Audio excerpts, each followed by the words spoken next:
சிங்கப்பெண் சிறப்பு அதிரடிப்படையில் வந்து நான் இருப்பேன்னு எனக்கு தெரியாது. எனக்கு ஒரு ஃபோன் வந்துச்சு ஆஃபீஸில், தீபிகா உங்களை செலக்ட் பண்ணியிருக்கோம், நீங்கள் போகிறீங்களான்னு கேட்டாங்க. நான் கண்டிப்பாக போகிறேன், இதில் நான் மக்களுக்கு சேவை செய்ய இன்னும் ஸ்பெஷலாக இருந்தால் நல்லா இருக்குமே அப்படிங்கிற மாதிரி இருந்துச்சு. பட் இது எனக்கு ஒரு நல்ல ஆப்பர்ச்சுனிட்டி.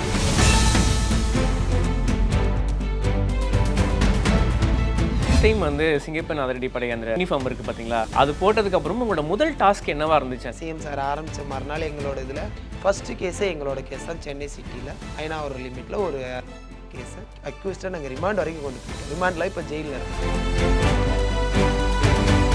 2010 11 படித்து எக்ஸாம் நடந்துக்கிட்டு இருக்குது. என் கூட இருந்த பசங்க வந்து கொடுத்தாங்க. அதை நான் வீட்டில் சொல்லங்களே எங்கள் அப்பா கிட்ட போய் அவங்க வந்து ட்ரிங்க் பண்ணுறான், ஸ்மோக் பண்ணுறான். ஆனால் அது அந்த டயத்தில் எங்கள் அப்பா எங்கள் ஃபேமிலி என்னை புரிஞ்சுக்கிடாமல் அடித்தாங்க. என்ன பண்ணுறதுன்னு தெரியல. சென்னைக்கு நான் ஓடியான்ட்டு வீட்டுக்கு சொல்லாமல் விடலாம். 2016 உங்களுக்கு எல்லாருக்குமே தெரியும், கிருத்திகா அஸ்வினி மேம் வந்து first transgender SI, direct SI. அதனால் அவங்களோட கேஸ்க்கு அப்புறம் திருநங்கைகளும் போலீஸ் எழுதலான்னு ஒரு ஜீவோ வருது. அது மூலமாக நான் எழுதுகிறேன். ஃபெயிலானேன். 2018 எழுதுகிறேன், ஃபெயில் ஆகிறேன். ஒரு 2 அட்டெம்ப்ட் 3 அட்டெம்ப்ட் ஃபெயில் ஆகும். எனக்கு மைண்டே டைவர்ட் ஆயிடுச்சு. அவங்களையும் ஏற்றுக்கிடல, சமுதாயம் ஏற்றுக்கல. அப்போ எனக்கு அடைக்கலமாக இருந்த எங்கள் திருநங்கையிலும் நான் படிக்கிறேன்னு சொன்ன உடனே நம்மளாம் இப்படி படிக்கக்கூடாது, நம்ம யாசகம் தான் கேட்கணும்.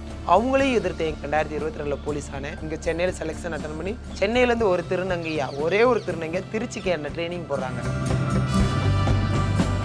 எங்களை வந்து ஒரு திருநங்கைகளோட ட்ரைனிங் பண்ணலை, எல்லா ஃபீமேல் ஒரு பொண்ணுங்களோட போடுறாங்க. ரூம்மேட்டும் பொண்ணுங்க 26 27 பேர் இருப்போம் ஒரு டீமுக்கு. வந்து என்னை ரொம்ப கேவலமாக ரொம்ப இல்லீகலாலாம் வார்த்தைக்கு விட்டாங்க. பொம்பளைங்களுக்குள்ளே இவங்களெல்லாம் போட்டிருக்கிறாங்க, இவங்க ஆம்பளைங்களா பொம்பளைங்களா, சர்ஜரி பண்ணியிருக்காங்களா பண்ணலையா, எப்படி நம்ம இவங்களோட தூங்குறது அப்படிங்கிற மாதிரி சில வேர்டுங்களெல்லாம்.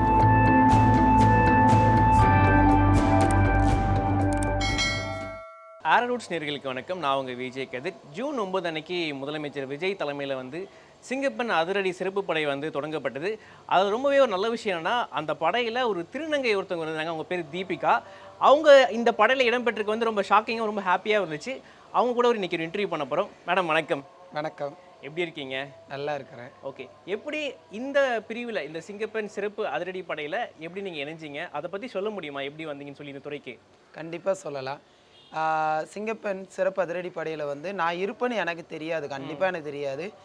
எனக்கு ஒரு ஃபோன் வந்துச்சு ஆஃபீஸிலேருந்து, எங்கள் மேடம் ஐஆர் ஆஃபீஸர்ஸாக தீபிகா உங்களை செலக்ட் பண்ணியிருக்கோம், நீங்கள் போகிறீங்களான்னு கேட்டாங்க. நான் கண்டிப்பாக போகிறேன். ஏன்னா வந்து என்னை பொறுத்தளவு வந்து மக்கள் சேவை செய்கிறதுக்காண்டி தான் இந்த வேலையை நான் அடிக்கடி போலீஸாக தான் ஒர்க் பண்ணிக்கிட்டு இருக்கிறேன். அப்போ இந்த இடத்துல நான் மக்களுக்கு சேவை செய்யணும், இன்னும் ஸ்பெஷலாக இருந்தால் நல்லா இருக்குமே அப்படிங்கிற மாதிரி இருந்துச்சு. பட் இது எனக்கு ஒரு நல்ல ஆப்பர்ச்சுனிட்டி, நான் யூஸ் பண்ணிக்கிட்டு. ஓகே, இந்த காவல்துறை பணிக்கு எப்படி வந்தீங்க? காவல்துறை பணிக்கு வந்தது எப்படின்னா, நான் ஒரு திருநங்கை. எனக்கு வந்து ஒரு சின்ன இன்சிடென்ட் நடந்துச்சு சின்ன வயசில். ஒரு 12 வருஷத்துக்கு முன்னாடி ஒரு பொதுமக்களுக்கு உதவி பண்ண போனேன். அந்த உதவி பண்ண போன இடத்துல என்ன ஆயிடுச்சுன்னா, அந்த அவங்க வந்து ட்ரெயின்லேருந்து தவறி கீழே வந்துட்டாங்க, அன்கான்ஷியஸாக இருக்கிறாங்க. அவங்களுக்கு யாரும் ஹெல்ப் பண்ணல. பட் நான் கொஞ்சம் ஃபஸ்ட் எய்டு பற்றி எனக்கு ஓரளவு எங்கள் திருநங்கை சமுதாயத்திலே ஒரு சில ஆர்கனைசேஷன்லாம் சொல்லி கொடுத்தால அவங்களுக்கு கை காலெலாம் நல்லா தேய்ச்சி விட்டுட்டு, அவங்களுக்கு மொபைல் கால்ஸ் வந்துக்கிட்டே இருக்குது. அவங்களுக்கு அட்டன் பண்ணி இந்த மாதிரி விஷயம் தகவல் சொல்லிவிட்டு 108 கால் பண்ணிட்டேன். கால் பண்ணிட்டு அவங்க வராங்க, பிக் பண்ணது வர நான் ஸ்ட்ரெச்சரில் தூக்கி வச்சுட்டேன். பளிர்னு முதுகில் ஒரு அடி, காதோடு சேர்ந்து அந்த அடி விழுந்துச்சு. எதுக்கிட்ட யார் அடித்தான்னு திரும்பி பார்த்தா ஒரு லேடி அடித்தாங்க. நீ எல்லாம் இவங்களை தொடலாமா லேடிஸை அப்படின்னாங்க. எதுக்கு என்ன அடிச்சிங்கன்னு சொல்லி நான் கேட்கவங்களும் இன்னொரு போலீஸ்காரங்க அங்கே இருந்த ஒரு லேடி போலீஸ் அவங்கள சரியான திட்டு. உனக்குலாம் அறிவு இருக்கா? இன்ன வரைக்கும் அந்த பிள்ளை தான் அவ்வளோ ஹெல்ப் பண்ணிச்சு வச்சு, நான் கூட ஹெல்ப் பண்ணல, நான் வேலைக்கு போகிற அவசரம் தானே, அந்த பொண்ணு தான் ஹெல்ப் பண்ணிச்சு, நீ யார் அதை அடிக்க அப்படின்னு சொல்லி அவங்கள 4 வாரத்தை திட்டவும் அவங்க அமைதியாக போயிட்டாங்க சாரி கேட்டு. எனக்கு அதுக்கப்புறம் மைண்டில் தோணும் ஒன்று, இன்றைக்கி வந்து ஒரு திருநங்கையாக இருக்கட்டும், ஒரு ஆண் பெண்ணாக இருக்கட்டும், கையில் அதிகாரம்னு இருந்தால் அவங்களால வாழ்க்கையில் எங்கேனாலும் ஜெயிக்க முடியும் அப்படிங்கிற மைண்டை நான் எனக்கு கொண்டு வந்துருச்சு. அப்போ தான் எனக்கு அந்த யூனிஃபார்மோட பவர் தெரிஞ்சிச்சு. இவனா நார்மலாக வந்து ஒரு கலெக்டர் போனால் ஒரு 2 பேர் ஹஸ்பண்ட் அண்ட் ஒய்ஃப் சண்டை பண்ணாலும் போய் கலெக்டர் சொல்ல மாட்டாங்க. அதே ஒரு கான்ஸ்டபிள் போனால் பாருங்க மேடம் எங்கள் வீட்டுக்காரர் என்ன அடிக்கிறாரு அப்படின்னு போலீஸுக்கிட்ட தான் அவங்களோட குறையை தேடி போகிறாங்க. ஏன்னா மக்களுக்கிட்ட ஒரு குறையை தீர்க்கிற காவல்துறைன்னு எல்லாம் சொல்கிறாங்க. அந்த காலத்தில் வந்து காவல்ங்கிறது வந்து ஊருக்கு வெளியில் ஒரு ஊருக்கு வெளியில் ஒரு பெரியவங்களை வந்து காவலாக இருந்தால் அவங்க காவல் தெய்வமாக இருப்பாங்க. அது மாதிரி இன்னைக்கு பொதுமக்களுக்கு நாங்கள் ஒரு காவல் தெய்வமாக இருக்கனால என்னவோ இது காவல்துறை மேலே எனக்கு ரொம்ப ஒரு அளவுக்கு பிரியுமா.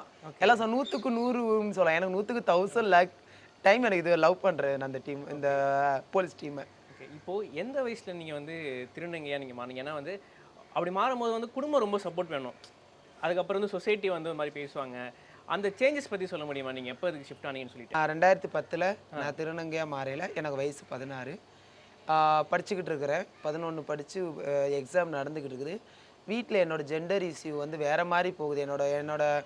என் கூட இருந்த பசங்க வந்து கொடுத்தாங்க. நான் அதை அவங்கள்ட்ட சொல்லங்குள்ளேயும் அவங்க போய் வேறு மாதிரி 16 வயசுலேயே சொல்லி. ஆமாம், அதை நான் வீட்டில் சொல்லங்குள்ளேயும் எங்கள் அப்பா கிட்ட போய் அவங்க வந்து உங்கள் பையன் வந்து பேட் ஹாபிட்டு, ட்ரிங்க் பண்ணுறான், ஸ்மோக் பண்ணுறான், அந்த போதை வஸ்துக்கள் யூஸ் பண்ணுறான். எனக்கு அந்த இப்போ வரைக்கும் வயசு 33 வயசு ஆகுது.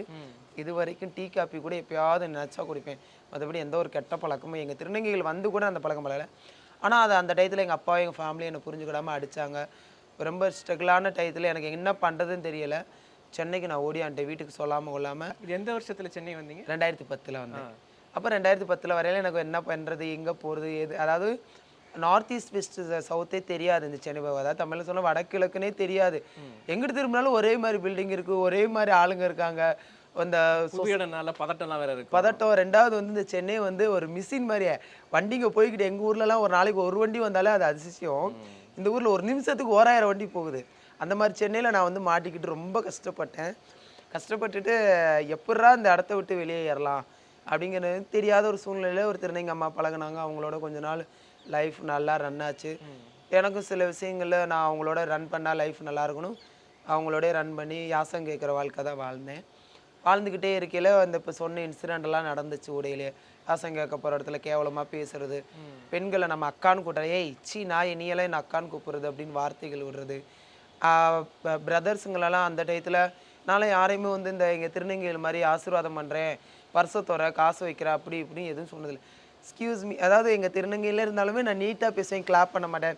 I love you, good morning அப்படின்னு சொல்லி தான் அவங்க நான் வந்து ஜாலியாக பேசுகிற கேட்டகிரியால். அப்படி தான் கொஞ்சம் லைஃப் நல்லபடியாக போச்சு. இந்த மாதிரி வந்துட்டோமே, நம்ம ஏதாவது ஒரு சூஸ் பண்ணாதான் லைஃப் நல்லா இருக்கணும். அப்போது 2016 உங்களுக்கு எல்லாருக்குமே தெரியும், கிருத்திகா அஸ்வினி மேம் வந்து first transgender SI, direct SI. அதனால் அவங்களோட கேஸ்க்கு அப்புறம் திருநங்கைகளும் போலீஸ் எழுதலான்னு ஒரு ஜீவோ வருது. அது மூலமாக நான் எழுதுகிறேன். ஃபெயில் ஆனேன். 2018 எழுதுகிறேன். ஃபெயில் ஆகிறேன். ஒரு 2 அட்டம்ப்ட் 3 அட்டம்ப்ட் ஃபெயில் ஆகும். எனக்கு மைண்டே டைவர்ட் ஆயிடுச்சு. என்னடா நம்ம எழுதுகிறோம் மற்றபடி ஃபெயில் ஆகிக்கிட்டே இருக்கிறோம். யாராக இருந்தாலும் யோசிச்சு பாருங்க, எந்திக்கிறோம் விழுறோம் மறுபடியும் எந்திக்கிறோம், அப்போ எந்திரிச்சா தானே எவ்வளோ நம்ம உட்காந்தே இருக்கலாம் அப்படிங்கிற மாதிரி எனக்கு மைண்டு செட் ஆகிட்டு. ஆனால் ஒரு பிடிவாதமாக இருந்துட்டீங்க, போலீஸ் வரைக்கும் தான் நான் போவேன் அப்படிங்கிறத எங்கள் திருநங்கையில் விட்டு நான் 2014 வந்துட்டேன். இன்றைக்கி வந்து திருநங்கையை வந்து ஒரு சமுதாயம் ஒதுக்குதுன்னா, அதாவது பேரண்ட்ஸோட புரிதல் இல்லைன்னா சமுதாயம் ஒதுக்கி விட்டு பெற்றவங்களும் ஒதுக்கிறாங்க, திருநங்கை சமுதாயம் ஒதுக்கல அவங்க திருநங்கை அடைக்கலம் தேடி வரோம்.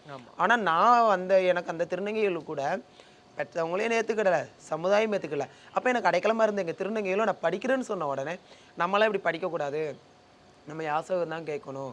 நான் யாசகம் கேட்டே வாழ்க்கையில் ரன் பண்ணுறேன்னு அவங்களோட இருக்கையிலையும் நான் படிக்கணுமா, எனக்கு இந்த மாதிரி இருக்கணும்னு அவங்களும் கொஞ்சம் ரொம்ப சிரமப்படுத்தினாங்க. அவங்களோட 2014 ஒரு திருநங்கை அமைப்பு மூலமாக வெளியில் வந்துட்டு ஒரு 4-5 வருஷம் கஷ்டப்பட்டேன்.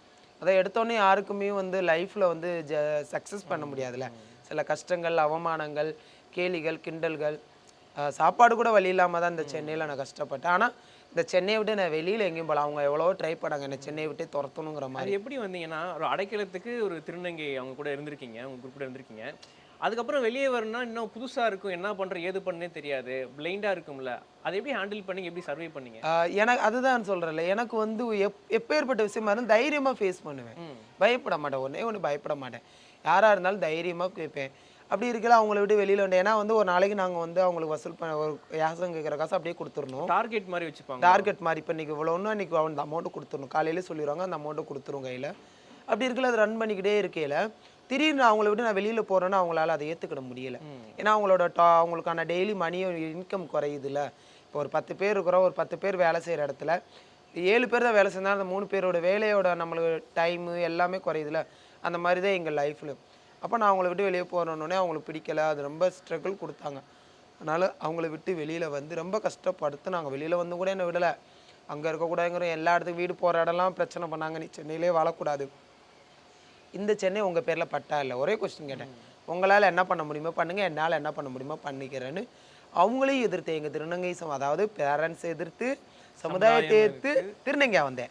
அப்போ திருநங்கையில் எனக்கு ஆதரவு இல்லாமல் என்னை வந்து அடைக்கலம் கொடுக்காம என்னை துரத்தையில் அவங்களையும் எதிர்த்து. அப்போது வந்து ஒரு நல்ல யோசிச்சு பாருங்கள், ஒரு அதாவது மற்றளுக்கு 2 பக்கம் தான் அடி, எனக்கு மேலே அடி விடுது, 2 சைடும் அடி விடுது, என்னால் கீழே போக முடியாத சூழ்நிலை. அப்போ யோசிச்சுக்கல நம்ம நம்மளோட நியாயமாக நடந்துக்கிட்டால் நம்மளை யாருனாலும் புரிஞ்சுக்கிடுவாங்கன்னு அவங்கள விட்டு வெளியில வந்து கொஞ்ச நாள் யாசகம் கேட்டுக்கிட்டு தான் இருந்தேன். ஆனால் அந்த யாசகம் கூட வந்து எனக்கு வந்து நான் வாழ்ந்த மாதிரி என்னோட லைஃபுக்கு ஏற்ற மாதிரி. ஏன்னா டிமாண்டுனா இன்றைக்கி இவ்வளோன்னு அவங்களுக்கு டிமாண்டு. ஆனால் இது வந்து எனக்கு இன்றைக்கி ஒரு 500 கிடைச்சாலும் ரிட்டர்ன் வீட்டுக்கு ஓடியாந்துருவேன். அதுக்கு மேலே ஏன்னா எனக்கு தேவை 500 ரூபாய் வாடகை கொடுக்கணும், கொஞ்சம் சாப்பாடு, அவ்வளோதான் போதும். அதுக்கு மேலே நான் சேவிங்னு எடுத்து வச்சதில்லை, இது வரைக்கும் எடுத்து வச்சது. அப்படி சுச்சுவேஷனில் வாழ்ந்துட்டு அவங்கள விட்டு வெளியே வந்தேன். அப்புறம் போலீஸ் எக்ஸாம் எழுதினேன். அப்பயே திட்டினாங்க, ஏடி இந்த வேலைக்கெல்லாம் நீ என்னடி போகிற, மாதம் 20,000 25,000 உன்னால் ரன் பண்ண முடியுமா? என்னால் முடியும். அதாவது ஒருத்தங்க நம்மளால் முடியாதுன்னு சொன்னாதே எனக்கு அது வந்து என்ன சொல்லுவாங்க, பைத்தியம் முடியும், வெறியேற்றி விட்டோம். உன்னால் முடியாது, முடியும் முடியும்னு அந்த ஒரு கேட்டகிரி என்னோட கேட்டகிரி. அப்படி இருக்கையில் 2 அட்டம்ப்ட் ஃபெயில் ஆகினேன். 3வது அட்டம்ப்ட்டு கேஸ் போட்டிருந்தேன், ஹைகோர்ட்டில் கேஸ் போட்டேன். ஏஜ் ரிலாக்ஸேஷன் கேட்டு எனக்கு ஏஜ் பார் ஆயிடுச்சு. எங்கள் திருநங்கையில் 26 வயசு, எம்பிசி கேட்டகரியில் தான் நான் எடுப்பேன், நீ என்ன கேட்டகரியானாலும் இரு, நான் எடுக்கிறது எம்பிசியில் அப்படின்னு ஒரு இது உள்ள ஒரு ரூல் இருக்குது. அதை நாங்களாம் பிரேக் பண்ணுறதுக்காண்டி கேஸ் எல்லாம் போட்டு கொஞ்சம் வெயிட்டிங்லேயே இருந்தோம். கோவிட் ஆச்சு, கோவிட்லேயும் கஷ்டப்பட்டேன், சாப்பாடு கஷ்டப்பட்டேன். அப்போ எங்கள் திருநங்கை அமைப்பும் எங்கள் சூளமேட்டில் ஆனந்தபாபு இன்ஸ்பெக்டர், வெற்றி செல்வன் இன்ஸ்பெக்டர் 2 பேர் வந்து எனக்கு கொஞ்சம் சப்போர்ட்டிவாக இருந்தாங்க. அதாவது ஒரு திருநங்கை படிக்கிறாங்க, நம்மளால் முடிஞ்ச என்ன, எனக்கு அவங்க பண உதவியெல்லாம் கொடுக்கல. எனக்கு ஃபுட்டு ஒருத்தவங்க வாங்கி கொடுத்தாலும், ஒருத்தவங்க கோச் ஃபிசிக்கலாக நான் ட்ரெயின் ஆகிறதுக்கு ஒரு கோச் அரேஞ்ச் பண்ணி அவங்களுக்கு மாதம் மாதம் அவங்க ட்ரைனிங் காசு. என்னோடய லைஃப் நல்லா போச்சு, நல்லா தான் அந்த லைஃப் வகையில். கோவிட்லேயும் என்னால் முடியும்னு சொல்லி ட்ரை பண்ணேன். 2022 போலீஸ் ஆனேன். திருச்சியில் செலெக்ஷன், இங்கே சென்னையில் செலெக்ஷன் அட்டன் பண்ணி சென்னையிலேருந்து ஒரு திருநங்கையா, ஒரே ஒரு திருநங்கையா திருச்சிக்கு என்ன ட்ரைனிங் போடுறாங்க. அது என்ன ரீசன்னு தெரியலை. என்னோடய அப்பாயின்மெண்ட் லெட்டர் சிஎம்கிட்ட வாங்கி எக்ஸ்-சிஎம்கிட்ட வாங்கல பார்க்குறேன், திருச்சின்னு போட்டுக்குது. திருச்சியில் நம்ம எங்கடா போய் தேட போகிறோம்? ஏன்னா சென்னைக்குள்ளேயே நம்ம வளர்ந்தாச்சு, ஒரு இடத்துல நம்ம ஒரு செக்கு மாடு மாதிரி இதே ஊருக்குள்ளே வாழ்ந்தாச்சு. திடீர்னு ஒன்று அவுத்துவிட்டா எங்கே போவோம்? அந்த மாதிரி எனக்கு போக தெரியாமல் ஆனாலும் போனேன். 7 மாதம் ட்ரைனிங், 8 மாதம் ட்ரைனிங் நல்லபடியாக முடிச்சு. இதே சென்னைக்கு அதே சென்னைக்கு என்னோட கேட்ட வேலை வேணும், அவங்களே எனக்கு சென்னைக்கே போட்டாங்க. வந்து நான் இது வரைக்கும் சிறப்பாக பணியாற்றிட்டு வரேன். ட்ரைனிங் பீரியட் பொறுத்த வரைக்கும் எப்படி இருக்கு? 7 மாதம்னு சொன்னீங்க, சென்னையிலேருந்து திருச்சி போகிறீங்க, அதுவும் புது ஊர். இப்போ கூட இருக்கவங்களே, ட்ரைனிங் கூட வந்தவங்களே வந்து அது ஏதாவது ஒரு ரிஜெக்ஷன் மாதிரி, இல்லை அங்கே ஏதாவது வந்து ஒரு மனஸ்தாபமாக நடந்திருக்குங்களா? எப்படி போயிருக்கும்? நிறைய நடந்துச்சு. ஏன்னா வந்து எங்களை வந்து ஒரு திருநங்கைகளோட ட்ரைனிங் பண்ணலை, எல்லாம் ஃபீமேல், ஒரு பொண்ணுங்களோட போடுறாங்க. ரூம்மேட்டும் பொண்ணுங்க. அதாவது ஒரு ஒரு குழு மாதிரி பிரிச்சுடுறாங்க. ஒரு 400 பேர் 500 பேர் இருக்காங்கன்னா டீமாக பிரிச்சுடுறாங்க. அதில் வந்து எங்கள் டீமில் வந்து ஒரு 26 பேர், 26 27 பேர் இருப்போம் ஒரு டீமுக்கு. அது நம்மளுக்குள்ள ஒரு கோஆர்டினேட் வேணும். ஆனால் அங்கே வந்து எப்படின்னா அவங்க செய்கிற சில தவறுகள், அதை தான் சொல்லியிருக்கேன், ஆல்ரெடி சொல்லியிருப்பேன். தப்பு பண்ணால் தப்பு நான் கேட்டுருவேன், பயப்பட மாட்டேன். அதை வந்து அவங்க செய்கிற சில விஷயங்கள் வந்து நான் டைரெக்டாக கேட்கல. அவங்க வந்து என்னை ரொம்ப கேவலமாக, ரொம்ப இல்லீகலாலாம் வார்த்தைக்கு விட்டாங்க. பொம்பளைங்களுக்குள்ளே இவங்களெல்லாம் போட்டிருக்கிறாங்க, இவங்க ஆம்பளைங்களா பொம்பளைங்களா, சர்ஜரி பண்ணியிருக்காங்களா பண்ணலையா, எப்படி நம்ம இவங்களோட தூங்குறது அப்படிங்கிற மாதிரி சில வேர்டுங்களெல்லாம் விட்டு ஸ்டார்டிங்கில் நடந்துச்சு. அப்போ எங்களோட ஐயர் ஆஃபீஸர் ஒரு மேடம் கூட்டு, பிரான்சிஸ் மேரின்னு சொல்லிட்டு அவங்க கூட்டு ஒரு மீட்டிங் வச்சு, அந்த பொண்ணு அப்பா அம்மா இல்லாமல் வளர்ந்த பொண்ணு, யாரும் சப்போர்ட்டும் இல்லை, அவங்க ஒரு சப்போர்ட்டிவில் இந்த வேலைக்கு வந்திருக்கிறாங்க. உங்களுக்கு உங்கள் அப்பா அம்மா வந்து கொண்டு வந்து விட்டாங்க, அந்த பொண்ணுக்கு யாரும் கொண்டு வந்து இங்கே விடலை. உங்களுக்கு பேச விருப்பம் இருந்தால் பேசுங்க, இல்லைன்னா அடுத்தவங்களை ஹேட் பண்ணாதீங்கன்னு சொல்லி அவங்க பேசினதுக்கப்புறம் ஒரு 400 பேர் வரைக்கும் அந்த வார்த்தைகள் சொன்னதில் 425 பேரில் ஒரு 300 பேர் வரைக்கும் சாரி கேட்டுட்டாங்க. ஓகே, அதாவது நம்ம பேசின வார்த்தைகள், ஏன்னா ஒரு சிலருக்கு புரியும்ல, நம்ம பேசின வார்த்தை எவ்வளோ ஹேட் ஆகிருக்குன்னு. அதில் சிலர் சாரி கேட்டு நல்லா பேசினாங்க. ஒரு சிலர் அவங்க குணத்தை மாற்ற முடியலை, அதுக்காண்டி கழுதுன்னு தெரிஞ்சு அதுக்கிட்ட போய் நின்னா நம்ம உதைக்க தான் செய்யும். அவங்ககிட்ட போய் நம்மளை புரிய வைக்கணும்னு அவசியம் கிடையாதுல்ல. நான் அவங்கள அவாய்ட் பண்ணிக்கிட்டே இருப்பேன். சிங்கப்பெண் சிறப்பு அதிரடிப்படையில் நீங்கள் வாலண்டியராகவே நீங்கள் வந்து நான் இந்த துறைக்கு நான் வரணும், இந்த பிரிவுக்கு வரணும்னு கேட்டிங்களா, இல்லை மேலிடத்துலேருந்து அவங்களே இதை சூஸ் பண்ண? என்னோட மேல் அதிகாரிகள் சூஸ் பண்ணி போட்டாங்க. அவங்க நினச்சிருக்காங்க என்ன பொண்ணுன்னு நினச்சிட்டு இருக்காங்க. எங்கள் டிசி மேடமும் ஏசி மேடமும் நான் ட்ரைனிங்லாம் போயிட்டு வந்ததுக்கப்புறம் தான் நாளைக்கு வேறு இது ப்ரோக்ராம் நடக்க போது இன்றைக்கி எனக்கு ஃபோன் பண்ணாங்கம்மா, நீ திருநங்கையம்மா. நாங்கள் ஆமாங்க மேடம், என்னாச்சு மேடம்? இல்லைம்மா எங்களுக்கு தெரியாது, இன்றைக்கி தாம்மா உன்னோட டீட்டெயிலாம் கலெக்ட் பண்ண சொல்கிறாங்க, நீ திருநங்கைன்னு சொன்னதுக்கப்புறம் தான் எங்களுக்கு ஒரு சின்ன ஷாக்கு. ஏன்னா எங்கள் ஏசி மேடமும் சரி, எங்கள் டிசி மேடமும் சரி, ஏன்னா அந்தளவுக்கு அவங்க திருநங்கையாகவே பார்க்கல. ஒரு பொண்ணு ஸ்டேஷனில் இருந்தால் எவ்வளோ ஃபோல்டாக இருப்பாலோ, யார் வந்தாலும் சரி, கேஸ் விசாரிக்க வந்தாலும் சரி, அவங்களோட அன்பாக பேசுவேன். இல்லை அவங்க ஏதாவது ரொம்ப கோவமாக பேசுனாங்கன்னா அவங்க கோவத்தை வந்து மாதிரி நானும் கோவத்தை காமிச்சு ஃபோல்டாக பேசுவேன். அந்த விஷயத்தில் அவங்களுக்கு ரொம்ப பிடிச்சிருந்தனால ஒருவேளை செலக்ட் பண்ணாங்களோ என்னமோ. பட் அவங்க செலக்ட் பண்ணிட்டு போறியான்னு கேட்டால் போகிறேன், ட்ரைனிங் முடிச்சுட்டு வந்தாச்சு. இது வந்து விஜய் சாருக்கு எதுவும் தெரிய வந்துச்சா? இப்போ வந்து நம்ம சிங்கப்பெண் அதிரடி படை வந்து நம்ம ஆட்சியில் தொடங்கி வச்சிருக்கோம். ஆட்சி அந்த ஒரு மாசத்திலே வந்து நம்ம வந்து இந்த இது நல்லபடியாக தொடங்கப்பட்டுச்சு. ஒரு திருநங்கை இருக்காங்கன்றது அவருக்கு தெரிய வந்துச்சு, இல்லை அவர் தெரிய வந்து உங்களுக்கு தான் ஷேர் பண்ணாங்களா இந்த மாதிரி சாருக்கு தெரிஞ்சிருக்குன்னு அப்படி? இல்லை, அது எனக்கு தெரியல.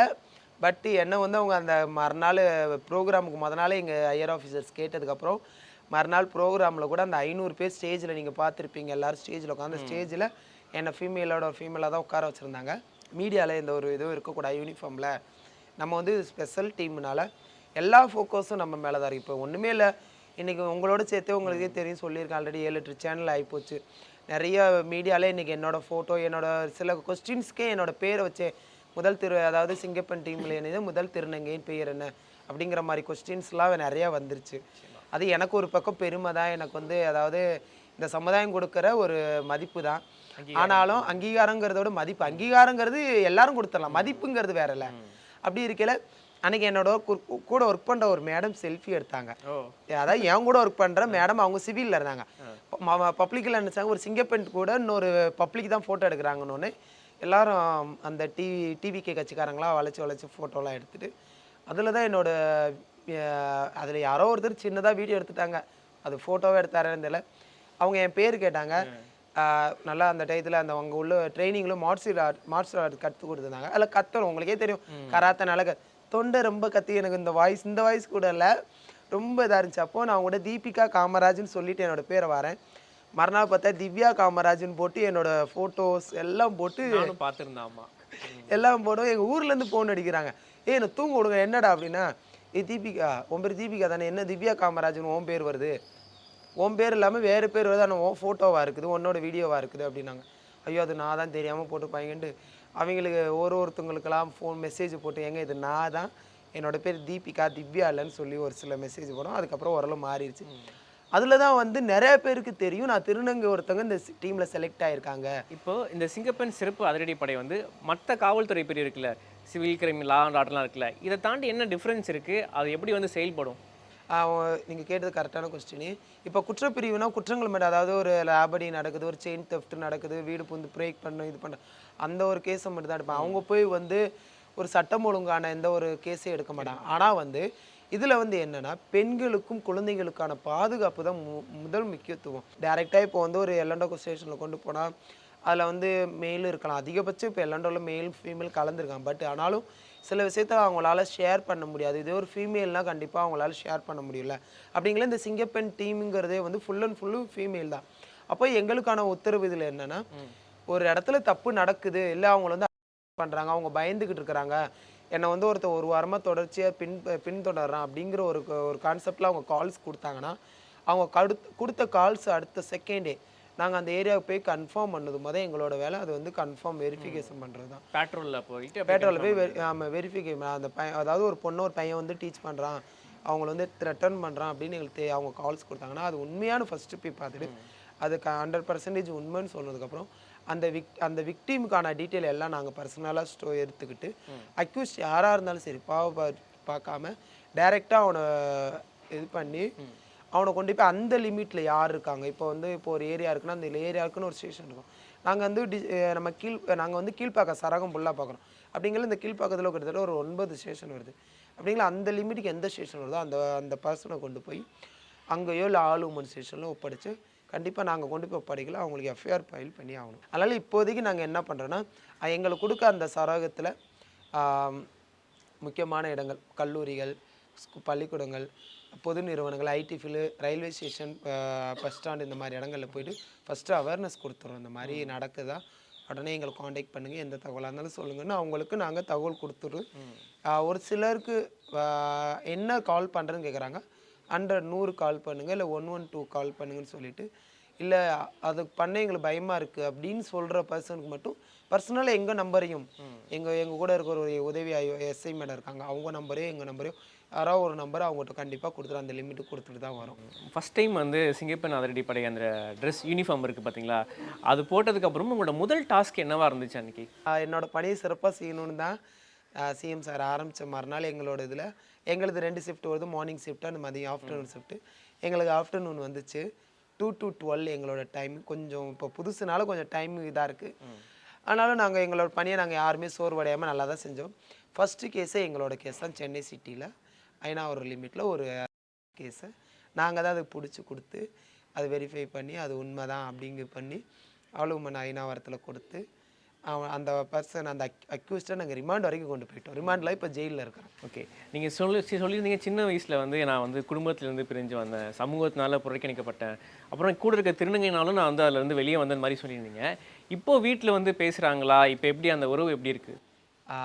இப்போ என்னோட வீட்டில் பொறுத்தளவு என்னோட முடிவு தான்.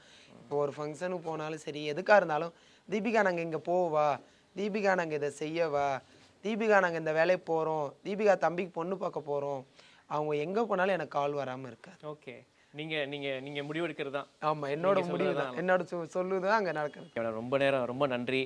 நீங்கள் பேசின வரைக்கும் தெரியுது நீங்கள் எவ்வளோ ஸ்ட்ரகிள்ஸ் ஃபேஸ் பண்ணிருக்கீங்கன்னு தெரியுது. இப்போ இந்த இடத்துல வந்து நீங்கள் அமர்ந்ததுக்கு வந்து ரொம்ப சந்தோஷமாக இருக்குது.